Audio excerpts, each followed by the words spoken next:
We're here to talk about the 7 sneakiest commanders and their decks. I'm Mia, and I like to use the wrist strap on my Wiimote. I'm BZ, I just got a haircut, and we're the Nitpicking Nerds, sponsored by Cool Stuff Inc., which means you want to buy the cards that you were going to buy anyway. You just want the best way to buy them.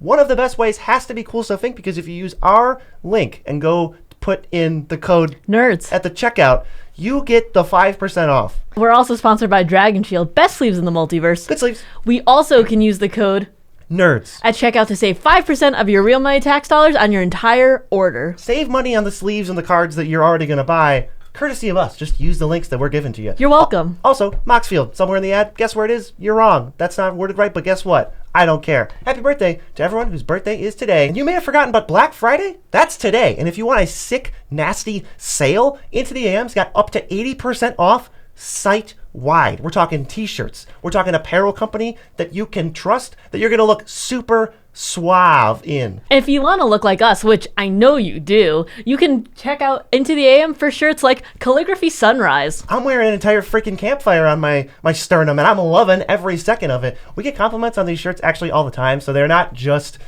talking about this. We've lived it. People think these are cool, and if you want to save a bajillion dollars, go over to their Black Friday sale. We've got a link in the description. That'll take you right over there. You're just getting mad deals left and right. They got Galaga Gamer in space, for example. What else do they got? There's also tropical high contrast neon sunset. And we even got vintage astronauts standing on rocks.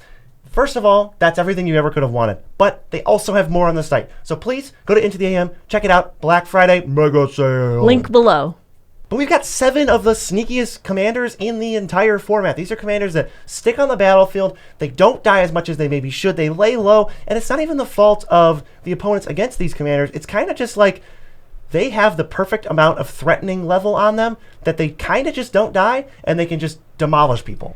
Oftentimes, other people's commanders will look a lot more threatening, but if you leave these commanders on the battlefield, they'll slowly get value, or quickly if you leave them too long, and then they'll just run you over with their game plan. The first commander on our list is IntoTheAM, Luminous Enigma. This is 1 white, green, black for 3/3. Each other creature you control enters the battlefield with an additional vigilance counter on it.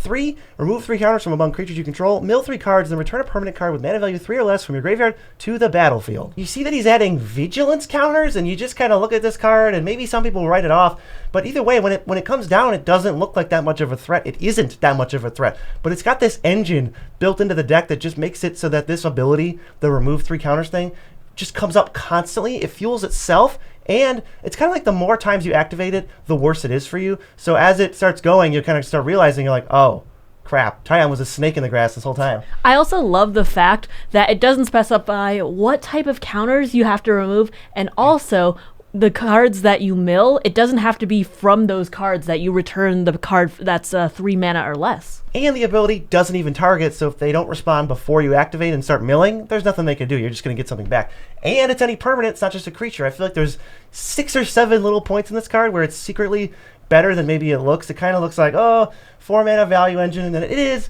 but it's a little bit better than that. The first card we have listed for IntoTheAM here is Devoted Druid. It's a 2 mana dork. It taps for green, but you can put a -1 counter to untap it. So this is some of the cards that come down before IntoTheAM. They ramp into IntoTheAM, and then once IntoTheAM's out, they just go into like hyperdrive mode. And I know there's a million infinite combos with Devoted Druid, but we're talking fair Devoted Druid. Totally reasonable magic card here. That's what I meant by saying you can remove more than one type of counter, and it's not like just +1/+1 or the vigilance ones he brings. Also, this doesn't say once per turn, so if you can activate IntoTheAM multiple times, you can just get extra mana each time. Yeah, this deck can throw around +1/+1 counters, other kinds of counters, and then so you just remove them all and just keep tapping Devoted Druid to activate more IntoTheAM abilities. A lot of times, IntoTheAM can just get back a land, and that land that you got back pays for the next ability by 1, so you only need 2 more mana. And things like Devoted Druid just make it so that you're just doing way too many activations for your opponent's good. That's super sweet. Another type of counter that you can remove is flying counters, like with Luminous Broodmoth, 3/4 flyer. Whenever your non-flying creatures die, you return them to play with flying counters. So they'll die, they'll come back with the flying counters, and then you could just keep removing them to get IntoTheAM's ability. Yeah, you know you've already got like sack outlets in this deck because you want to trigger and control what's in the graveyard, what to re-trigger the abilities if you really want it back. So now that you can just start looping all your creatures, and if you have something like, let's throw in a Phyrexian Altar, that just goes infinite. But we don't even need to stay infinite. We can just say, all my creatures have a second life and there's nothing you can do about it, including TIAM. That's so good. That's so much value over the course of a game. Yeah, evolution stage, landfall, proliferate. We're proliferating vigilance counters most of the time. You can throw it on +1s if you want to, but it's just there for like 0 mana once per turn. You get to add a counter to all your things, possibly more than one counter. So like, oh, I'll add a +1 counter and a vigilance counter. If you have that on all your creatures, that's so much food for TIAM's ability. I mean, it's also not just once per turn if you're getting lands back with TIAM himself. Oh, it's just nasty. It just can start fueling its own loops. One great creature that I'm never unhappy to loop is Wood Elves. That way you can just keep getting lands and thinning out your deck, so when you mill 3 cards,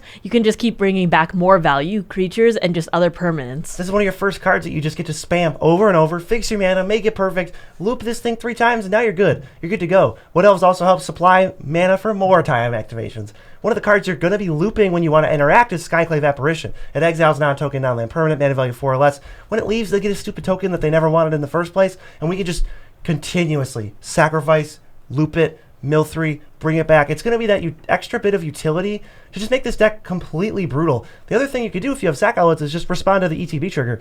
They get the trigger to make a token first. There's no token to make. Then they exile the thing. If I was an opponent, I would hate to see that looped. Also, Altar of Dementia is great in this deck. You sacrifice a creature so you can control what goes in your graveyard, and then you get some extra mill out of it too. So you can just get more stuff in your graveyard to bring back. Or if an opponent's really hurting and they tutored something on the top of the library, you can just have them mill it too if you want. That's true. Don't play tutors that go to the top with Altar of Dementia in play, folks. This is also a card that can just be brought back with TIAM. So there's really nothing this card can't do. This is your win condition. It's a sack outlet. It's a value engine. If you see Altar of Dementia and TIAM, you should probably kill one of them. Finally, Agatha's Soul Cauldron is like a brand new card, but it's just completely silly with this deck, so I had to just get this in there. You put counters on creatures, exile creatures from your graveyard, which is going to be full, and then your creatures gain the ability of those creatures. So I'm starting to think of like Devoted Druid. All your creatures have put a -1 counter, untap, and tap for green. Uh-oh, that's basically mill your whole deck. That's so nasty. And the fact is that people like to use this as a combo card, and that's what people were talking about when it first came out. But I think this is a more fair way to run it, honestly. Yeah, I mean, there's a bajillion combos. If you play Grist in this deck, which you probably would anyway, there you go. You mill your entire deck and just throw in some, like, Dread Return flashback value. This TIAM is really scary. I think what you really have to do is, even though it doesn't look like it, you have to just kill TIAM immediately, like twice. And that'll really slow him down. But if you just let it go like it looks like you can, then you're just totally overwhelmed. One commander that I see people undervalue all the time, and BZ plays him, is Oscar, Rubbish Reclaimer. 3 blue and a black for a 3/3, but it costs 1 less to cast for each different mana value among cards in your graveyard. Whenever you discard a non-land card, you can cast it from your graveyard. That's cool and fine and all, but the fact is, it doesn't say on the card, you can break timing restrictions with this and cast whatever you discard. Every single time I read this card to anybody, they go, oh, okay, so it's like discard stuff. And then it's like, yeah, it is like discard stuff, but actually, Oscar is an absolute menace on the battlefield. He's really hard to keep off the battlefield, so people kind of go, meh, I won't kill it. And then it's just like, oh, okay, well, I get to break timing restrictions every time I discard, which can easily be done in instant speed. So I can just pass my turn, leave my looters and my discard outlets on the board, and then just demolish people who don't give any respect to this card. This is one of the decks I have that has the highest win rate. It's got a 50% win rate. I think because he's just so slept on and he's so freaking sneaky. It's all in your hand. None of the threatening parts are on board until it's too late. I'm so happy when people actually listen to me and they go, oh, this actually is so scary. I do need to kill it. Even though there is a cost reduction built into it, it's still taking away resources from BZ to cast it again. You can fill this deck up with Merfolk looter effects. I'm a big fan of Likeness Looter. It loots, and then it can become a copy of a creature in your graveyard, which is like totally perfect with everything Oscar wants to do. And these looters, early game, they reduce Oscar's cost, and then once he's out, they basically say tap, draw a card, which is kind of busted as you start assembling more of them. It is so much value, but the one thing to remember is this deck and looters fold to 1 Rhystic Study. Yeah, this deck is really bad against cards like Rhystic Study because you're trying to spin your wheels and cast so many different spells. Plus, it's blue-black, so it's kind of hard to answer it once it's already resolved. Teferi's Master of Time, absolute menace. He +1 to discard on everybody's turn,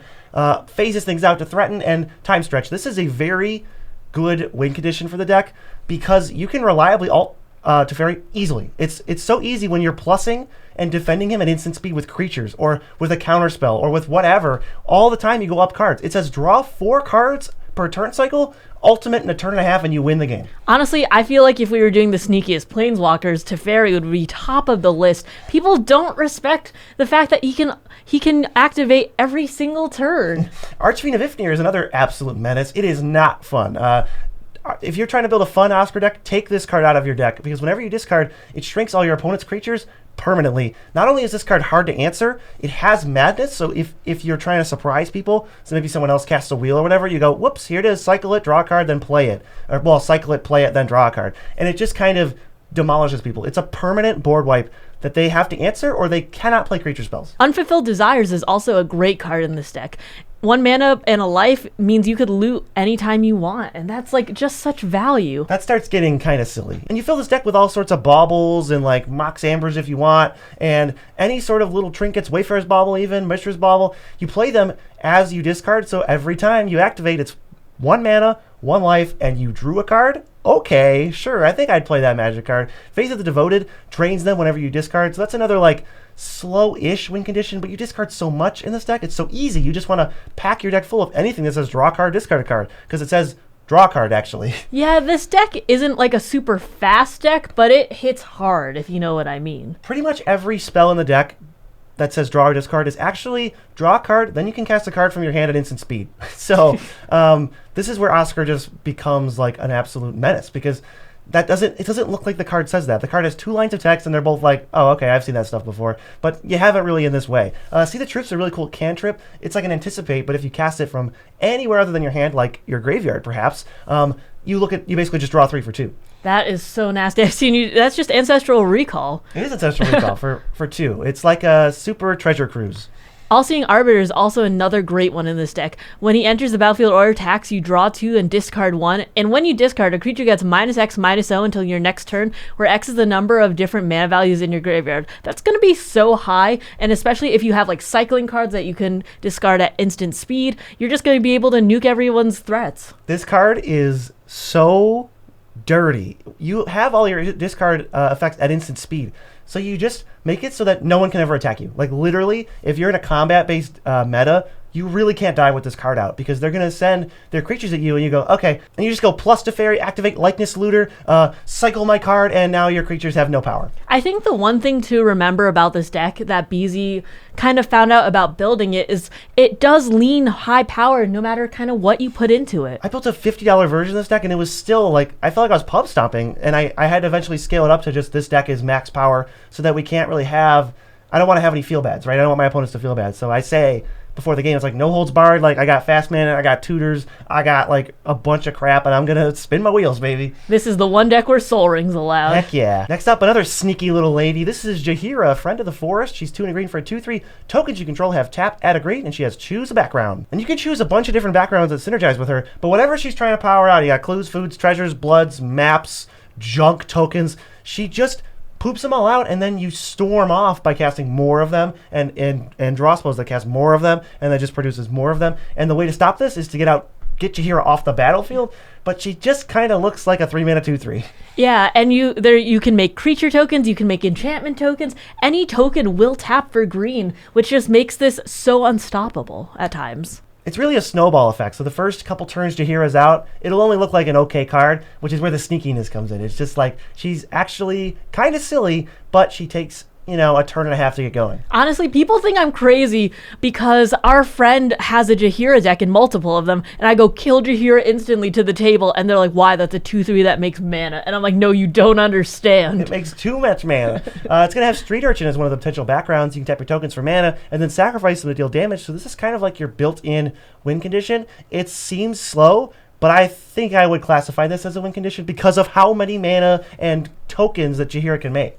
If you want to add blue to your deck too, you can use Clancrafter as your background. You're going to make some artifacts, you're going to tap them for mana, and then you can use that mana to sack them to Clancrafter to draw cards. That's like a really nasty combo. This is probably the clue deck, maybe. I mean, you can really choose any of them, but like the clue, tap 2 clues for mana, sack one of them to the clan crafter, get some counters, and then draw a card. Maybe better with foods. I don't know. You pick. Jaheira really lets you do a lot of different things. And whatever you're doing, you have Academy Manufacturer in there to triple your token production. You don't care what they are. Everything's a treasure to you. Yeah, another type of token you can make is enchantment tokens, as I said earlier. Huh? Smoke Spirit's Aid makes those. You make auras attaching to creatures on the battlefield that deal 1 to their controller when they die, and they give you treasures. So they're making you even more tokens, and even though they're attached to your opponent's creatures, you can tap them for mana. And how annoying you get to be. You get to say, oh, why don't you tap that aura for me? I want to make some mana. Oh, thanks. I'll actually kill your creature, and then you take a damage, and I'll make another treasure that I'll tap for mana and not sacrifice. Thanks, Jaheira. Maybe if you're a white deck, you got Inspiring Leader or one of those backgrounds, you can do like March of the Multitudes. Convoke it out, make a bunch of 1/1 lifelinkers that it's an instant speed, so as soon as you untap, which is like right away because you cast them at the end step of someone else's turn, now you have all this mana, or you can pump them and attack, and you just have too many options. White has so many ways to make tokens, so you're going to have so much mana on the field, or a ton of attacking power, depending on which route you go. Stimulus Package is also a great one to add to this deck. You can turn treasures into 1/1s,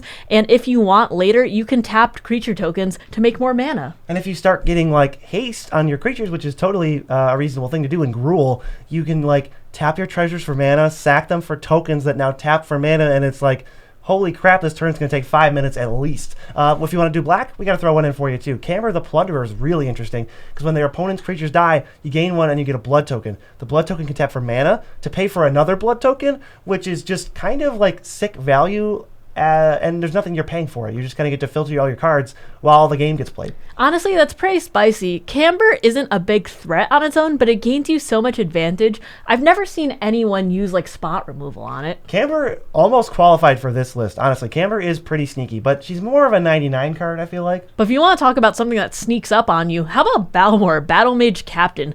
Red and a blue for a 1/3 flyer. Whenever you cast an instant or sorcery spell, creatures you control get +1/+0 and gain trample until end of turn.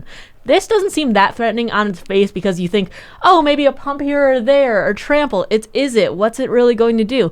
But when BZ has 21 mana spells into his hand and they have Storm and whatever, you're going to be dead in no time. Yeah, this card is actually the perfect sneaky commander because it doesn't look like that much on the face of it, but even if you know what this card is capable of or what the deck is capable of, it's still sneaky because a lot of the time, the win or the creatures that they're going to pump just come out of absolute nowhere. They're playing things like Rally at the Hornburg, make 2 humans, but then your humans gain haste. So you may be on tap with 3 or 4 creatures with Balmor. I wouldn't assume that's a lethal attack or that's really that scary, but then you play Rally at the Hornburg as your first spell. Now you have 2 extra tokens. The rest of your team gets +1/+0, and any further spells you play, pump the humans, which are going to attack this turn. And Balmor is a real fella for giving me trample. What a relevant bit of text on that card. The most important part about this deck is making little nerds that you can pump up with Balmor's abilities. So Third Path Iconoclast is really great for this. Non-creature spells give you 1/1 tokens, and you have a ton of those, so you're going to be flooding the board,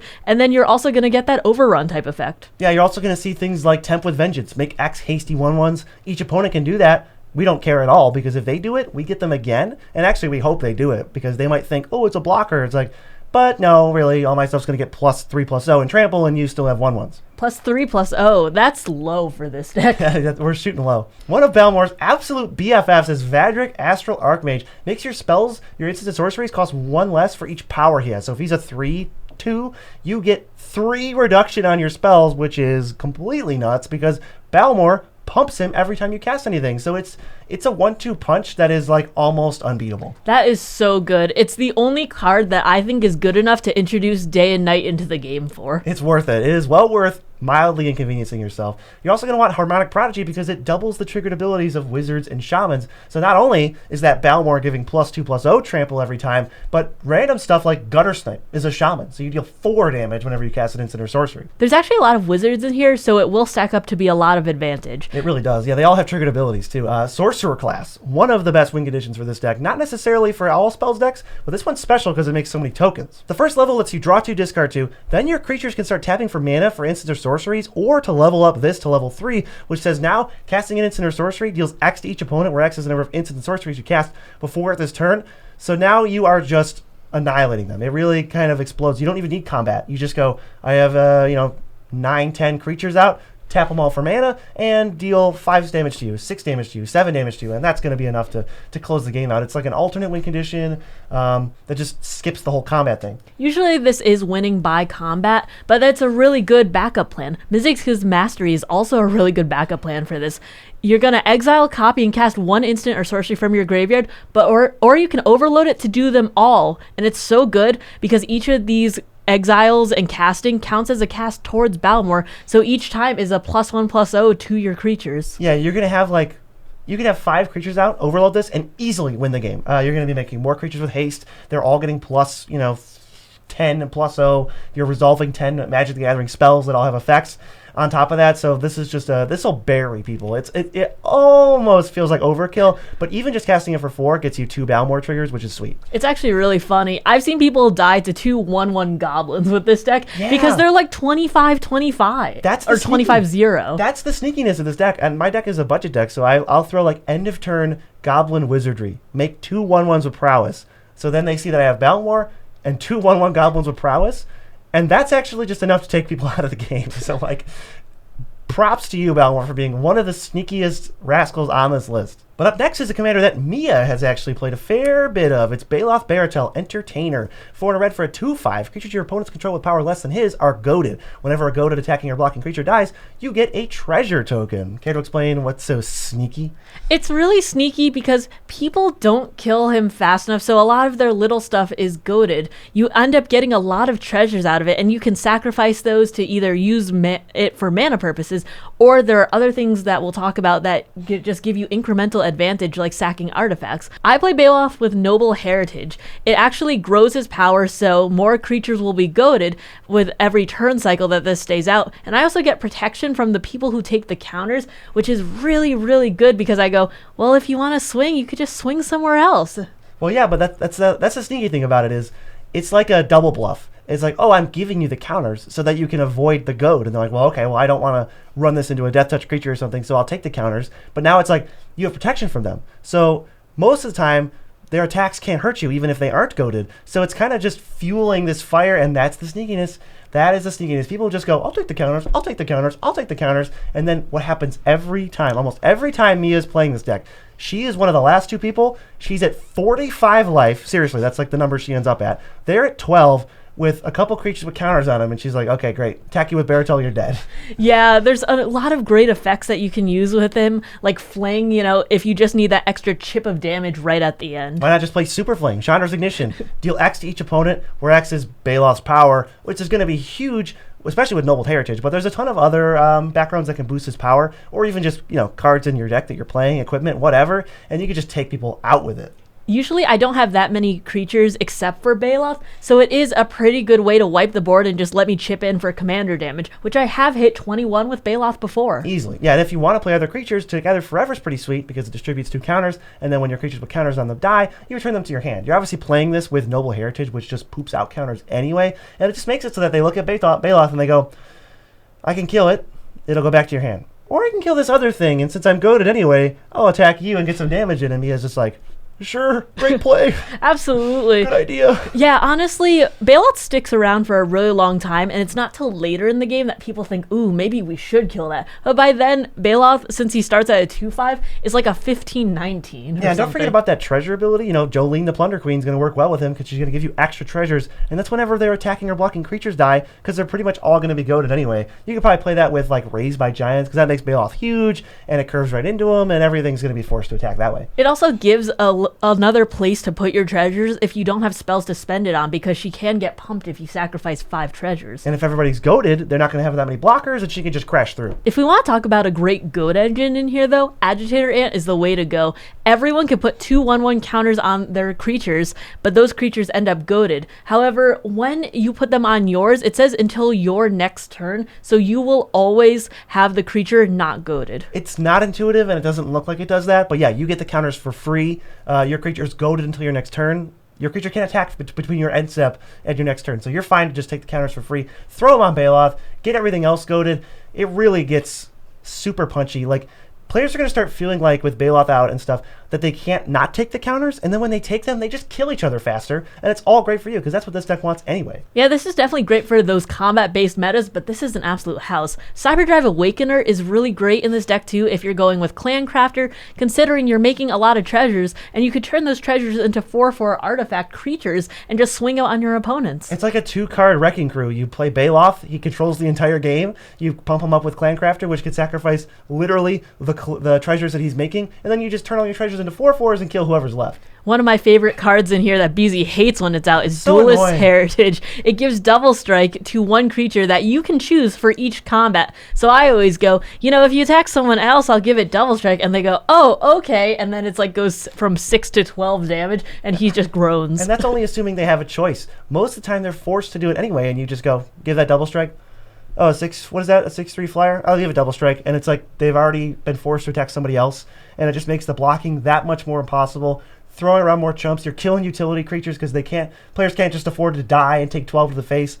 Duelist Heritage is actually nasty with this. One card that's secretly sneaky is Shirei Shizo's Caretaker. 4 and a black for a 2/2. Whenever a creature with power 1 or less is put into your graveyard from the battlefield, you can return it to the battlefield at the beginning of the next end step if she's still on the battlefield.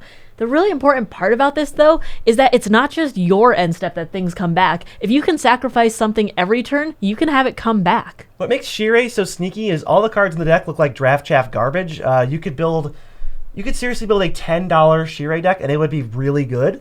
But you know what it would look like? It would look like garbage, and people would be less likely to remove all this stuff. Shirei's a little pricey herself, so if she's killed, you might be set back a little bit. But this is a card that I've seen stay on the battlefield a little bit too long, and especially for players who don't know, you get the realization of like, you sack a crappy creature, get it back, on the next person's turn, and then they realize you're about to do that 3 more times, and they just go, oh god, like in the Zoomian format, each opponent discards. That's pretty good. That's like a fine card. It's honestly not that bad. But then, what if it was 4 times per turn cycle? They can't win. That's a hard lock. There are so many draft chaff creatures that do that, so they're stuffing their decks with it, and then no opponent has a card. Another great one for this is Bastion of Remembrance. Creatures you control, they have opponents lose 1 life whenever they die. So that's going to be like 4 times a turn, bare minimum. Yeah, I got Shirei, a sack outlet, and 3 crappy creatures. Sack, deal 3 to all of you. Bring it back. Next turn, same deal. It's 12 damage a turn cycle, and that's a pretty tame board state, just 3 creatures. Now, if you want to get really busted, this next one got me excited. Bottle Gnomes. Literally broken, too strong. What used to be banned in Commander, but now it's not. You sack it to gain 3 life, and with Shirei, you only need, this is a 2-card combo, you only need Bottle Gnomes and Shirei. Every turn, you can gain 3 life. That is so much life per turn. That's 12 life a turn cycle. That's broken. Might as well be no mercy. You can't lose. Driftnod Carnage Dominus is also a great one because you're going to be doubling death triggers, and it can become indestructible, which is something that this deck kind of has problems with sometimes. Oh, you're going to wipe the board and stuff? Like, that would actually, hurt me a little bit. I'll just make this indestructible, and then this kind of almost acts like a backup Shirei, and I think that's another thing that this deck does very well, is has a lot of backups to Shirei, because it's a 4-mana commander. It will die when people realize it's the threat, or when it eventually becomes the threat. So once we have all these backups, it doesn't matter. We'll just use our crap to drain you and ping you when it enters, and mildly inconvenience you to death. Victimize is also a great one in here. You want to sacrifice creatures anyway, so you just sack 1 and get your 2 best creatures back, no matter what their power is. Yeah, and if Shirei dies, you can maybe let it go to the graveyard and then bring it back instead of having to pay 7 for it. And for cards that are funny but also very good, it's Desecrated Tomb, a card you forgot existed. When your creatures leave your graveyard, you get a 1/1 bat. Weird, but totally relevant when Shirei says, hey, get back over on this battlefield. I'm not done with you. Yeah, the 1/1s definitely add up, especially since they do fly, so you can chip in for little bits of damage here and there, though I've never seen Desecrated Tomb in any other deck. You want to know another sneak factor of this deck, too, is that it has infinite chump blockers. Attacking this deck is not profitable, and it doesn't look profitable. So if you can't remove Shirei, players are going to send their attacks elsewhere, because what is the point of me attacking you with a 6/6 if you're just going to block with the creature you were going to sacrifice anyway, and then at the end of my turn it comes back like it never left? What is the point of that? So I'll just send it somewhere else. If you don't have Trample, this is really going to be a problem. Dictate of Erebos and Grave Pact are 2 cards that that shine in this deck. Whenever you sacrifice a creature, opponents sacrifice a creature, so you can just completely wipe the board, and whoops, all your stuff comes back. This is as brutal or more brutal than the Archfiend of Ifnir Oscar thing I was talking about, because this is an onboard hard lock. They can't resolve creatures. You have creatures that don't go away, But whenever you make them temporarily go away, they lose their creatures permanently. That's not a tenable way to play the game. They're gonna probably scoop to this if they don't have an answer. Especially if you're like using the discard ones to like every end step make everybody discard their hand, which is only one card. You like lock them out of hands and you lock them out of creatures. It's super nasty because Dictate also has Flash. So it's like, whoops, I'm going to wipe the board. Okay, well. Like, oh, you're attacking me with 6 things? I'll Flash and Dictate, sack 3 of my dudes, chump block the other 3, and then they all come back. Great. But if you want to talk about really sneaky things, how about we talk about Moxfield.com, the best place online to build a deck. We snuck it in without you even knowing, and you had no idea this was happening. If you had guessed any other time than now, you're wrong. Moxfield's amazing. Actually, we use it to build all of our commander decks, and I think you should use it to build all of your commander decks, not only because they're a sponsor of the channel, but because they're the best deck building website. Mia, hit them with a random feature they didn't know they needed. I love the fact that we can duplicate decks from other people and edit them. We're actually doing streams once a week now, and we're auditing people's decks. So we can audit your deck by going to your Moxfield, duplicating it immediately, and then just start making the changes on our own page. It's got all the features that this redacted website that you're currently using, which you know is kind of crusty, doesn't have. So get over to Moxfield, upgrade your deck building. And our next sneaky man is no man at all. He's a lizard person. It's Yearlock of Scorch Thrash. 1 black, red, green for a 4/4 Vigi. A player losing unspent mana causes that player to lose that much life. Mana burn. And you can pay 1 and tap it to have each player add black, red, green to their mana pool. So if they can't use it right away, they lose 3 life. This is super sneaky because it looks a little bit nice on the outside, like, oh, if you need mana, I'll give it to you. But you're never giving it the mana when they want it. You're giving it at the end of their steps when they don't have any cards in hand or any instants they can cast. And even the first couple turns that they use to advance their board state with Yearlock, they don't look like much. We're going to get to these cards, and most of them just make me go, whatever. But something happens. Some point is crossed where all of a sudden you're taking 20 damage and you're like, what happened? Let's get to some of the clunky looking cards like Zerta Ancient, 5 mana 7/5, but everybody's mana is doubled from their lands. Okay, that's just good for me. Like, that is actively bad for the Yearlock player. Unless, of course, they have some other shenanigans, which they will. But on its front face, you let this resolve and you let it stick out because it's good for you. Magus of the Vineyard is also one that's going to give extra mana at the beginning of their pre-combat main phase. And if they can't spend that mana, well, they're just going to get hurt from it. Yeah, it's kind of easy to spend the mana in small chunks, but maybe not when there's things like War's Toll happening. If an opponent taps a land, they tap them all. If they attack with a creature, they attack with them all. And so it's like, do you want to start floating mana, or do you want to let all your mana fizzle when they get tapped? You kind of have to play at sorcery speed, and now all of a sudden your like actions are restricted a little bit, and you don't have as much control over all that extra mana. Yeah, in the beginning, these mana doublers and stuff will look great for you, and then Yearlock will come out, and you're just going to be hurt so badly. Tempt with Discovery is another one that's going to be hurting you later. You can search for any land and put it into play, and opponents can do the same, but then you get extra lands. So they're going to be getting extra lands, and then you can just hurt them later with it. Yeah, Xantcha Sleeper Agent's one of those ways. It's a 3 mana 5/5. It has to attack, but it can't attack you. You give it away to somebody else, and then they're going to start beating other people down, and now anyone can pay 3 mana to draw a card and have the person who controls Xantcha lose 2 life. This is almost a death sentence, because who would say no to a free card every turn?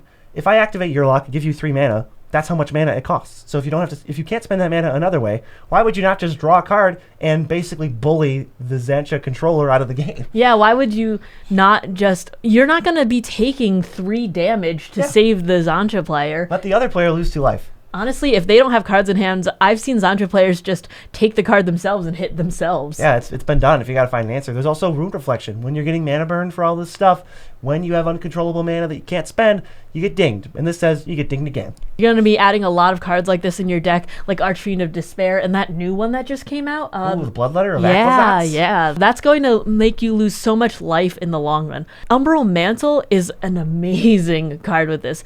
If you can untap Yearlock again and again, and especially if you have those mana doublers out, you're going to be tapping him and untapping him so many times, that's basically going to be like infinite mana, and then everyone's going to take infinite damage if they can't spend it. Yeah, if you can cause Yearlock to activate for another mana, if he produces 4, you go infinite, and they have infinite mana in their pool, so whenever they try to move phases, they're just going to get infinitely burned. They're not going to be able to spend infinite mana, especially when we get to choose when they get that infinite mana.